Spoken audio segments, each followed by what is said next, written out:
Benarkah faktor terbesar COVID-19 sulit tertanggulangi di Indonesia? Itu karena faktor disiplin WNI yang sangat rendah seperti yang digembar-gemborkan sekarang ini. Tentu sangat menarik untuk membahas ini dan sudah banyak juga yang membahasnya. Putri, Put.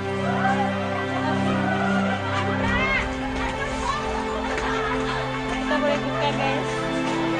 Kita tentu sama-sama mengetahui bahwa setidak disiplin bagaimanapun seseorang, pasti akan ada waktunya dia mau mengikuti dan menyesuaikan dengan aturan yang ada, selama aturannya itu jelas, konsisten, dan tidak omdo belaka. Contoh, ketika warga negara Indonesia berkunjung ke luar negeri seperti Singapura, Belanda, Jepang, Korea, Australia, tentu mereka akan mau mengikuti dan menyesuaikan aturan di negara tersebut, baik dengan patuh berlalu lintas, tidak buang sampah sembarangan, tertib, dan lain-lain.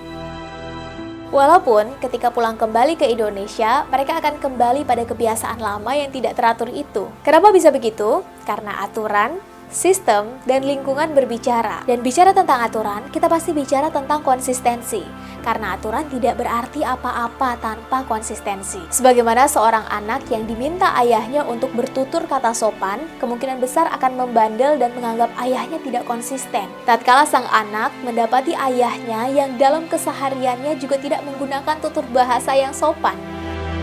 Oleh karena itu, agar COVID-19 ini bisa segera selesai, baiknya pemerintah bukan hanya memberikan aturan dan saran kepada rakyat, tapi juga berani memberikan contoh dengan konsisten, jelas, tidak berubah-ubah, dan tidak ambigu dengan peraturan yang dibuatnya, agar lebih bisa dihormati dan diikuti oleh rakyatnya.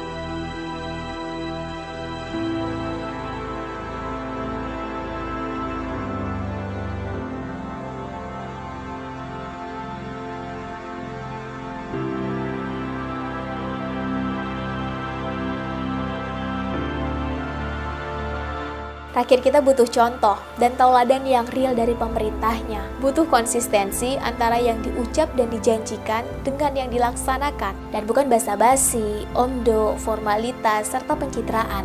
Karena umumnya rakyat sudah bosan dengan itu. Insya Allah, dengan totalitas dari pemerintahnya itu, maka rakyat juga akan ikut menganggap bahwa perang terhadap COVID-19 ini adalah perang milik bersama antara rakyat dan pemerintahnya yang harus dihadapi dan dimenangkan secara bersama juga.